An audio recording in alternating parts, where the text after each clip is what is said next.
ভালো করে আগে প্র্যাকটিস করান। তবে আমি চেষ্টা করব আপনাদেরকে আরেকটু সোজাভাবে মেমোরাইজ অ্যাক্টিভিটি করানোর। যেমন ধরুন, প্রত্যেকে নিশ্চয়ই বাচ্চার স্পিচ আনার সাথে সাথে স্কুলে দিয়েছেন।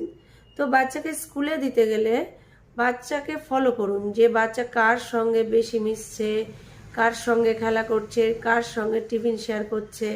তো সেই সব বাচ্চাদের নাম আপনি আগে থেকে জেনে আসুন। জেনে এসে বাড়িতে এসে জিজ্ঞাসা করুন, তুমি কি আজ স্বপ্নদ্বীপের পাশে বসেছ? তুমি কি আজ দেবজিতের পাশে বসেছ? নাকি তুমি আজ শিবমের পাশে বসেছ? যত বেশি আপনি অপশান বা বন্ধুদের নাম জেনে আসবেন, তত ও মেমোরাইজ করা শিখবে। তখন যদি ওর জানা থাকে যে না, আমি এর নাম তো শিবম, তখন ওই জানা শব্দটা যখন ও মায়ের মুখ থেকে শুনবে, তখন ও মেমোরাইজ করা